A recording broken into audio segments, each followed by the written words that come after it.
우리 그러면 계속해서 우리가 약 30분 정도 우리 세 분의 발제에 대해서 우리가 간단하게 질문과 답변 시간 갖겠습니다. 먼저 우리 정 교수님한테 이제 질문이 나왔는데, 루이스의 삼위일체론의 인용이 전부 순전한 기독교만 가져오셨는데 다른 작품에서 삼위일체론을 삼위일체론의 이해를 볼 수 있겠나요? 이런 얘기네요. 다른 작품에서 있느냐, 그런 내용이네요. 예. 루이스의 삼위일체론이 지금 그 순전한 기독교에서 가장 좀 깊게 논의했다고 보여지고요. 그 외에 다른 작품들에서도 나타나지만 다른 작품들이 삼위일체론과 직접적인 관련은 없기 때문에 사실은 passingly mention되는 것을 제가 확인을 했고, 그러나 삼위일체론 자체를 그래도 이 정도 두께로 깊이로 다루는 것은 순전한 기독교라고 보여집니다. 네, 그렇게 대답할 수 있겠네요.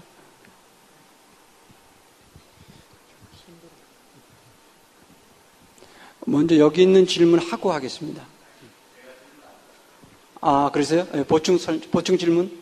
예, 그럼 마이크 사용해 주시면 감사하겠습니다. 예, 전 조인재라고 하는데, 한 작품에 그런 삼일체에 대한 이해가 있으면 수많은 작품이 있는데 거기에서 발견이 안 된다는 것이 개인적으로는 약간 좀 이해가 안 되는 부분들이 있고, 그냥 저는 개인적인 독자인데, 천국과 지옥의 유언 이제 마지막 부분 같은 경우에 보면 그 C.S. 루이스하고 조지 맥도날드하고 이제 이야기를 하면서 이제 천국에서 이제 누가 지옥에 내려갈 수 있는가 할 때 가장 높은 분이 내려갈 수 있지 않은가 할 때 그게 일종의 이제 성육신을 표현하는 것이 아닌가 하는 생각이 들고, 또 하나는 4세기의 그 기독 논쟁이 그 크리스톨로지 컨트로버시가 되게 이제 중요할 때 썼던 세인트 아타나시우스가 썼던 그 인카네이션이라는 책에 서문을 C.S. 루이스가 제가 쓴 걸로 알고 있는데, 아마 제가 알지 못하지만 다른 많은 부분들에서 이렇게 등장하고 있는데, 이게 이제 순전한 기독교 하나만 이렇게 인용하는 것 자체가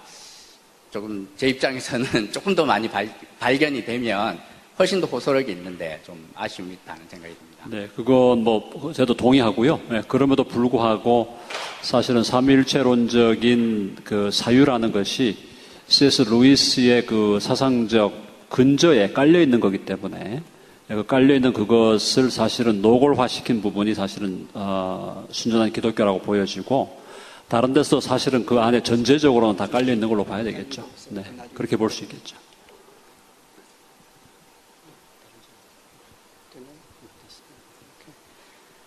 아마 제가 생각하기엔 우리 정 교수님께서 우리 독자들 생각해서 이제 쉽게 이 순전한 기독교를 중심적으로 아마 발제하지 않으셨나. 그리고 이제 그 앞에 문제, 신학자이냐 문제, 또 신학의 특징에 대해서 이제 소개하느라고 그렇게 한 것 같습니다. 예.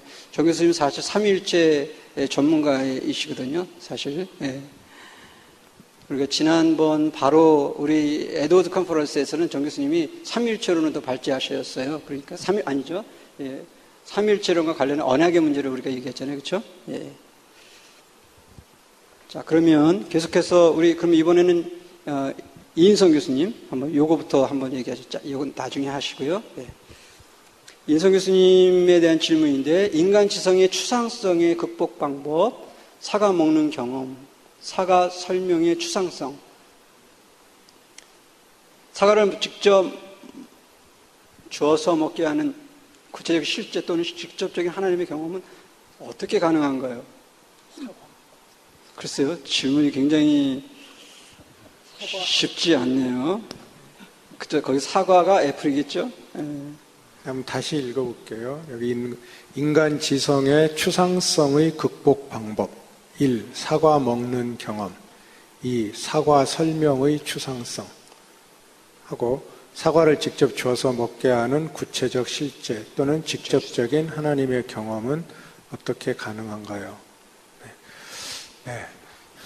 문학적인 질문이 아니고 신학적인 질문인 것 같은, 쉽게 답변하긴 곤란하고요. 좀 이 질문에 대한 답은 저도 생각을 해봐야 될 것 같습니다. 근데 돌려서 그냥 하자면, 제가 아까 이제 오늘 발제한 것의 이제 핵심 내용은 결국은 루이스는 자신의 그런 경험, 신앙적 경험, 어떤 이런 것을 작품에 구체적으로 녹이려는 노력을 했다 하는 것이 이제 제 분석이고, 두 번째는 그것을 본인이 독특하게 했다라기보다 밀턴에게서 굉장히 많이 가져왔다. 간접적으로는 이런 고백을 했지만 이렇게 직접 해서 저는 그 두 개의 연관성을 직접 끌어내려는 시도를 이제 해봤던 거고요. 그래서 그런 쪽에서 이 질문에 대한 답을 이 질문하신 분께서 이렇게 좀 나름 유추를 이렇게 좀 시도를 하시면 어떨까 싶고요. 지금 당장은 이걸 명확하게 이렇게 명시적으로 답을 하기는 좀 제가 곤란한 것 같습니다. 오케이. 자, 이성 교수님 하나 더 하시죠.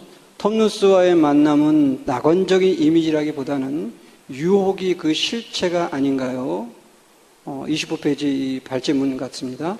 그 다음에 세례받은 상상력은 1916년 조지 맥다널드의 판타스티를 통해서인데 회심은 1929년부터 31년이고 신의 거룩함을 경험했다라고 하는 것은 무리가 있어 보입니다. 29페이지 똑같은 29페이지 내용입니다. 톰 루스와의 만남은 낙원적 이미지라기보다는 유혹이 그 실체가 아닌가요? 이거 먼저 그걸 보면은요. 네. 저는 아까 할 때 낙원이라는 단어보다는 저는 좀 더 그 미스, 그러니까 신화 쪽, 좀 더 이렇게 신화의 세계, 그러니까 톰루스부터 이제 페어 톰루스라는 데서 온, 그래서 좀 더 신화의 세계에 대한, 그러니까 거기에서 그 만남의 그 장면이 굉장히 환상적이고 이상적이고 어떤 면에서는 낙원적으로 이상적으로 보이기는 하나, 그러나 직접적으로 낙원이란 단어는 조금 좀 안 쓰면 좋을 것 같아요. 그보다는 좀 더 신화의 세계, 좀 더 신화적인 분위기, 어떤 이런 게 더 좋을 것 같고요. 네. 그래서 물론 유혹이 당연히 그 바탕에 깔려 있죠. 그런데 저는 역시 유혹이란 단어를 쓰질 않았고, 그거를 이제 신화의 한계라고 저는 이제 그렇게 봤던 거고요. 네, 그러니까 신화 세계 속에서의 분명히 큰 장점들이 있고 거기에 굉장히 좋은 점들이 있지만 그게 피크로 올라가서도 더 이상 그 천정을 뚫고 올라가지 못하고 거기서 부딪힐 수밖에 없는 그 한계, 그게 이제 그 신화의 한계다. 그래서 루이스는 아까 이제 제 주장에 의하면 루이스는 신화를 좋아했고 신화를 도구로 사용했고 신화를 굉장히 그 본인이 원하는 핵심 수단으로 사용했음에도 불구하고 그 신화 찬양농자는 아니었다는 거죠. 그러니까 신화도 결과적으로는 하나의 도구적 역할을 했다는 거고 본인이 미스메이커가 되기를 원했지만 그 역시도 이 부분에서도 이제 톨킨하고의 이제 구분점으로 저는 보는데 미스메이커가 되기를 원한 건 사실이고 그 부분에서는 거기까지는 톨킨하고 같지만 그러나 그 다음 단계 for what 이 부분에서 이제 갈라진다는 거죠. 그래서 이 질문에 대한 답은 그렇게 보면 좋을 것 같고요. 그러니까 제가 쓴 단어들과 다른 단어들을 쓰면서 살짝 이렇게 좀 뒤집어서 질문을 하셨기 때문에 네, 저는 낙원적 이미지라는 걸 명확하게 쓰질 않았고요. 유혹이라는 단어도 저는 쓰지 않았다 하는 등에서 조금 이렇게 부연적으로 설명을 드리고요. 두 번째, 세례받은 상상력은 1616년 조지 맥도날드의 판타스테스를 통해서 인제 회심은 2931년이고 신의 거룩함을 경험했다는 것은 무리가 있어 보입니다.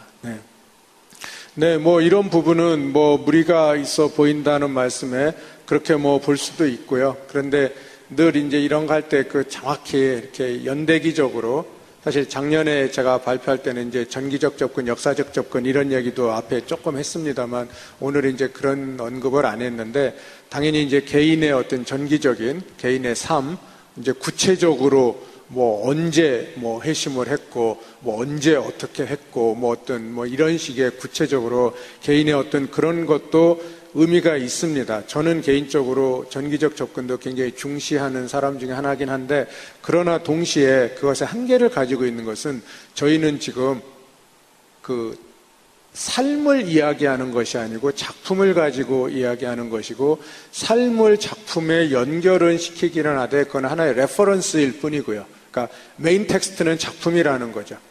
그러니까 세례받은 상상력 이걸 얘기한다면 그것이 이제 저의 포인트는 작품 속에서 그러니까 상상력이라고 하는 것이 이제 사실은 상상력이라는 것도 한국말에는 조금 좀 저는 안 좋아하는 단어입니다. 그러니까 imagination이라는 것. 그러니까 imagination을 보통 상상력이라고 번역을 하는데 틀린 번역은 아니지만 또 력이 힘력자를 쓰다 보니까 어떤 파워라는 느낌을 주게 되는 한계가 있어서 저는 개인적으로 그렇게 좋아하질 않아요. 상상력을 쓰면서도.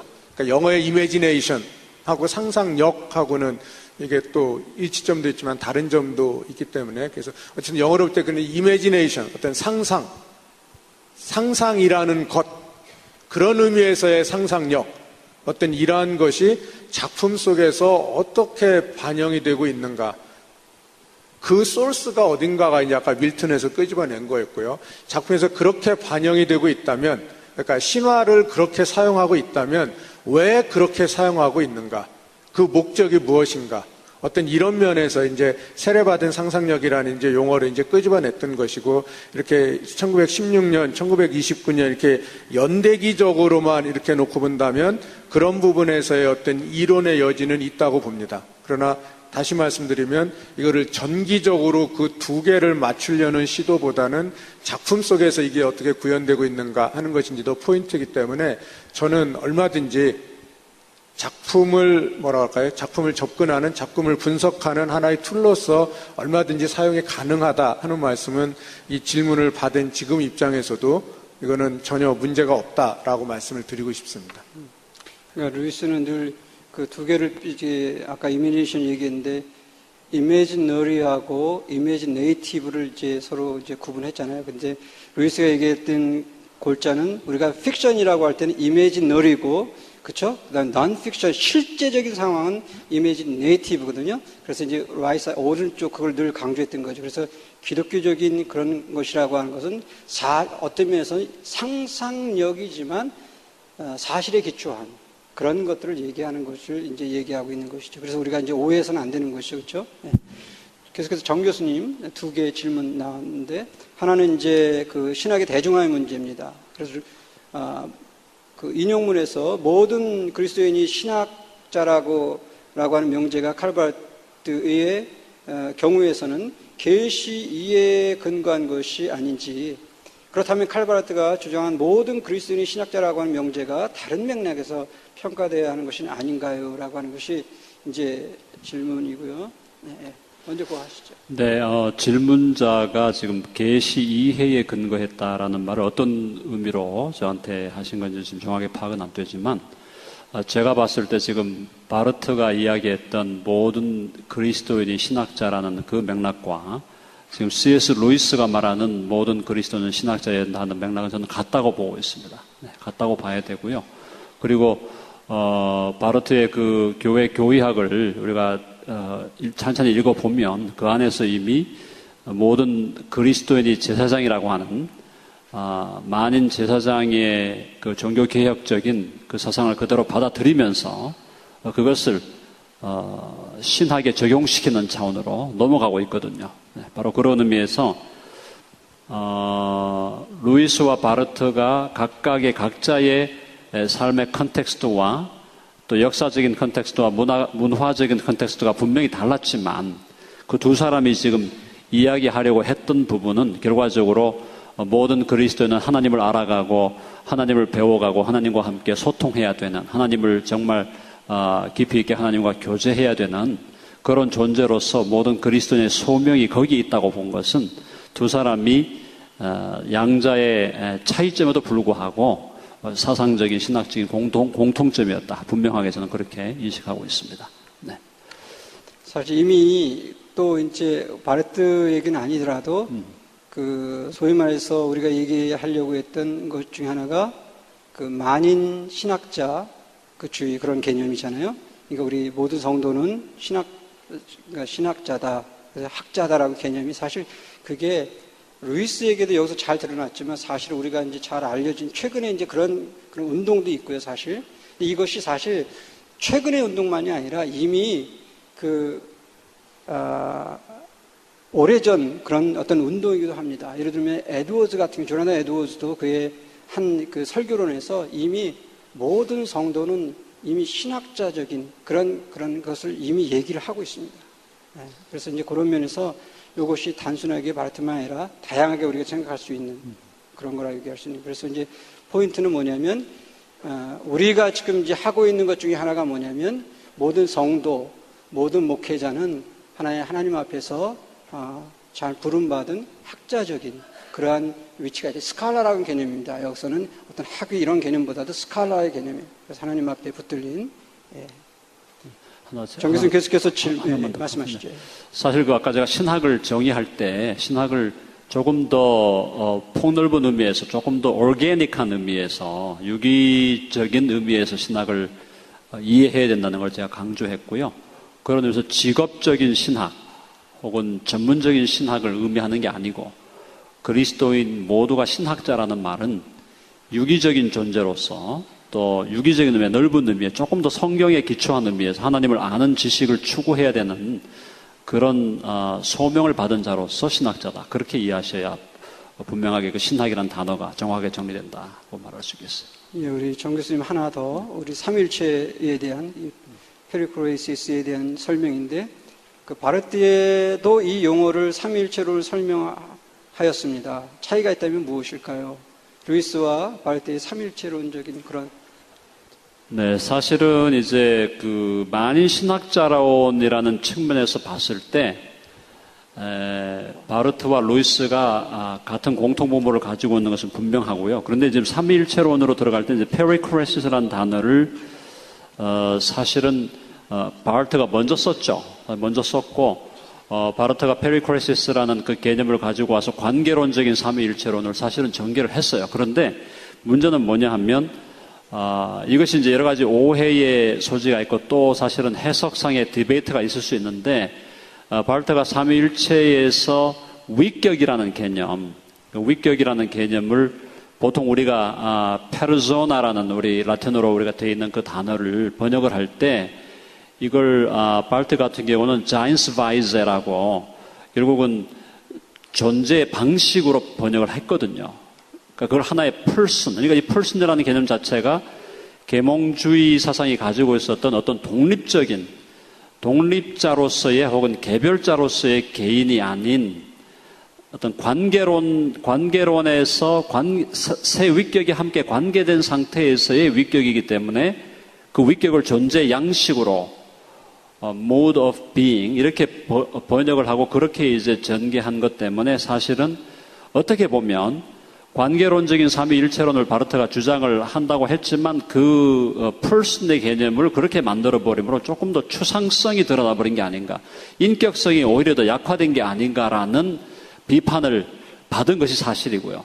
사실 그걸 또 강하게 비판한 사람이 몰트만이었고 몰트만이 그런 바르트의 그 삼위일체론을 비판하면서 몰트만은 조금 더 적극적으로 관계론적인 삼위일체 혹은 공동체적인 혹은 소셜 사회적인 삼위일체로 나아간 거거든요. 그러니까 지금 바르트와 몰트만의 그 논쟁도 있고 그리고 또 바르트에 대한 해석에 있어서 이걸 정말 어떤 인격성을 가지고 있는 개념으로 볼 것이냐, 그러면 또 인격을 어떻게 또 정의할 것이냐, 다양한 문제가 지금 거기에 얽혀져 있습니다. 이제 그렇게 본다면 바르트를 어떻게 해석하느냐에 따라서 바르트의 삼위일체론이 루이스가 지금 이야기했던 조금 더 진보된 의미에서, 루이스는 지금 조금 더 진보된 의미에서 관계론적인 의미로 지금 보고 있는 거거든요. 이제 그렇게 본다면 바르트의 삼위일체론과 루이스의 삼위일체론의 접점이 얼마나 두꺼울 것인가라는 부분에 있어서는 각자의 그 판단에 따라 다르다 이렇게 얘기할 수 있겠고, 저는 좀 더 바르트가 관계론적 측면을 강조하려고 했지만 그가 용어를 그렇게 사용함으로 말미암아서 사실은 자기의 의도한 바가 정확하게 전달되지 않았다라고 보는 관점이기 때문에 루이스와 바르트의 삼위일체론적인 관점에서의 의도는 접점이 있었지만 그것을 전개해가는 과정이나 실제나 결과에 있어서는 본의 아니게 달라졌지 않나 이렇게 보고 싶습니다. 네, 조금 설명이 어려워졌지만 하여튼 그렇게. 그래요. 우리 질문 일단 여기 나온 질문 이제 마지막인 것 같은데 인성 교수님인데 긴 건데 내용은 나냐 연대기와 성경과 알레고리의 관계, 그 다음에 이제 문학과 성경의 관계, 우리 크리스천의 관계 어떻게 이해할 것인가 그런 질문이에요. 굉장히 긴데 한번 읽어보시고 한번. 네, 들으시는 분들 이해를 위해서 저도 이해하기 위해서 그냥 쭉 읽겠습니다. 루이스는 나니아 연대기를 성경과 알레고리적인 관계로 읽는 것을 싫어했는데, 네. 문학, 바로 나니아 연대기를 성경과 비교, 성경의 관점 하에 읽는 것을 싫어했는지, 아니면 성경과 1:1 대응의 알레고리적 관계로 읽는 것을 싫어했는지요. 아울러 루이스를 비롯한 일반의 문학을 성경의 관점에서 혹은 성경과 연관하여 읽는 태도가 바람직한지 궁금합니다. 교수님께서 신화, 괄호, 문학 읽기를 통해 성경을 더 잘 이해하고, 인문학이죠, 인문학. 네. 문학 위에. 네, 신화, 괄호, 문학 읽기를 통해 성경을 더 잘 이해하고 은혜를 더 깊이 경험한다고 하셨는데, 우리가 일상에서 문학을 접하는데 그리스도인에게 문학은 어떤 의미가 있는지, 신앙에 어떤 역할, 어떤 유혹을 줄 수 있는지, 혹은 우리가 어떻게 문학에서 그것들을 얻을 수 있을까요? 네, 좀 여러 개의 질문이 속에 들어있는데 그냥 묶어서 적당히 이렇게 한번 시도를 해보겠습니다. 뭐 개인 얘기를 아까 하다 보니까 또 질문에도 개인 얘기가 나왔는데, 사실 앞에 우리 뭐 한국의 대표적 문학 비평가이신 정정훈 교수님 계속 시작부터 계십니다만, 기독교 문학이라는 용어 자체부터도 사실은 문제가 많죠. 저는 많이 쓰지만. 근데 루이스도 이거에 대해서 글을 썼죠. 아시는 분 아시겠지만 루이스도 그 기독교와 문학, 기독교와 문화에 대해서도 글을 하나 썼고요. 아까 아티클을. 그다음에 기독교와 문학에서도 글을 썼고, 그러니까 발표한 거죠. 그래서 과연 기독교 문학이라는 것이 가능한가? 만약에 이 질문하신 분이 그걸 안 읽으셨다면 한번 읽어보시면 도움이 많이 되실 것 같아요. 기독교 문학이라는 말이 아예 가능한가? 그래서 루이스는 거기서 이런 식으로까지 말해요. 그 글의 앞에서, 그러면 기독교 음식이라는 게 가능하냐? 기독교 옷이라는 게 가능하냐? 그럼 크리스찬만 먹는 음식이라는 게, 그러면 크리스찬만 요리법이 따로 있다는 말이냐?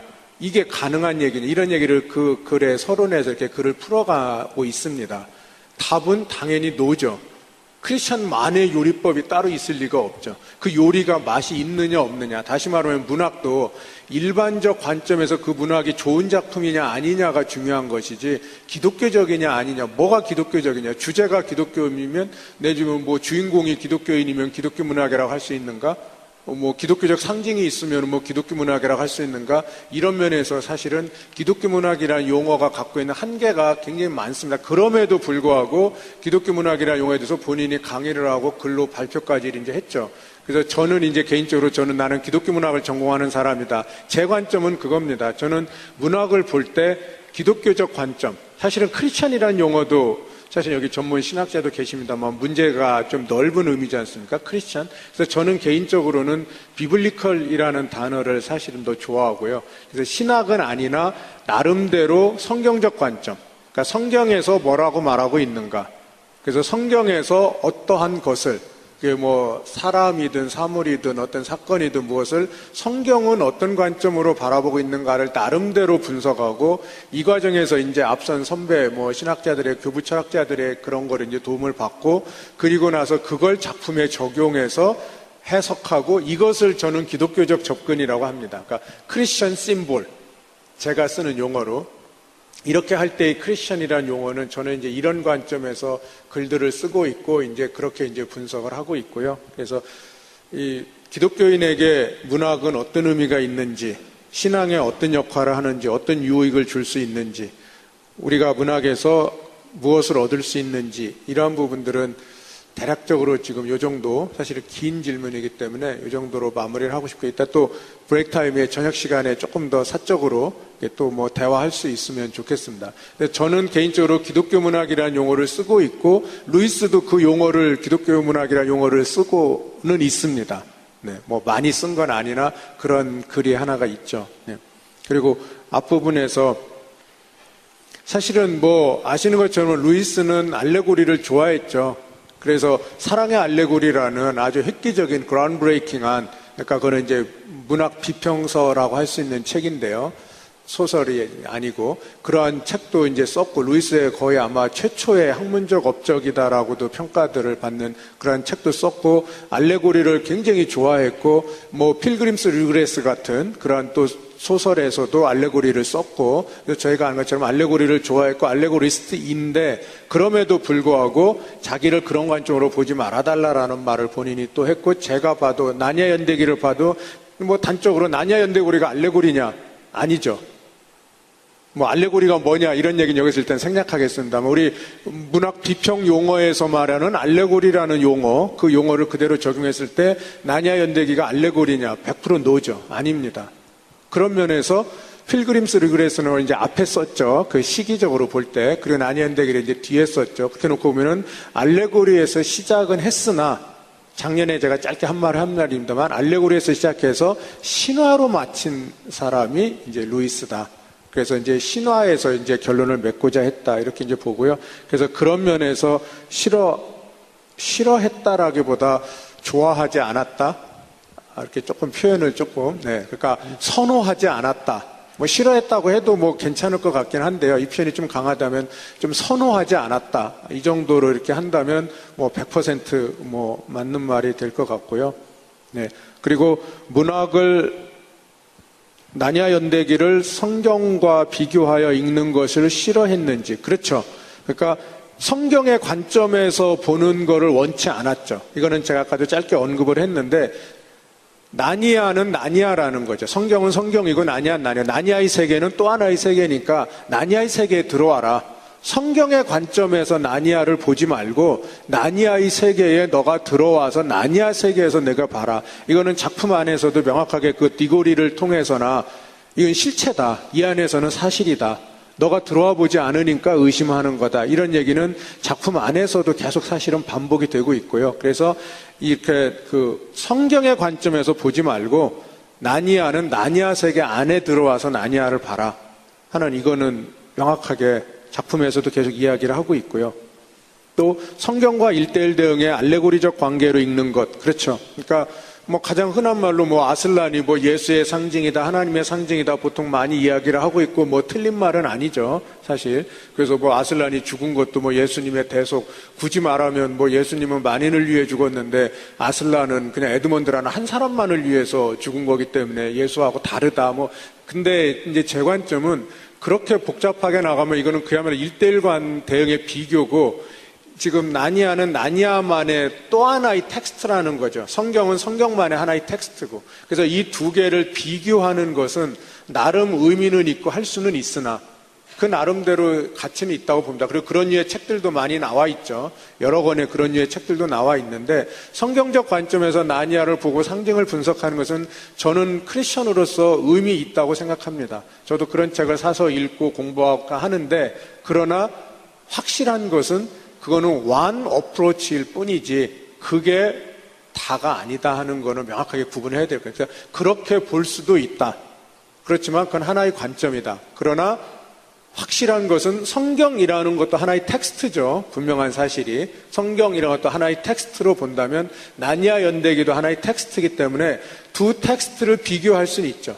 작품과 디즈니 영화와 BBC 영화와 각각의 텍스트를 비교할 수 있죠. 왜 BBC 영화에서는 이렇고 디즈니 영화에서는 이렇고 루이스의 책에서는 이렇게 비교할 수는 있고 나름 의미와 가치는 있으나 그거는 서로 다른 텍스트라는 걸 전제로 해야 된다는 거죠. 어답테이션은 분명히 별개 텍스트이기 때문에. 그래서 그런 면에서 1:1 대응의 알레고리로 읽는 것을 루이스가 싫어한다라는 말은 제 기억에 하지 않았으나 좋아하지 않았던 것은 분명합니다.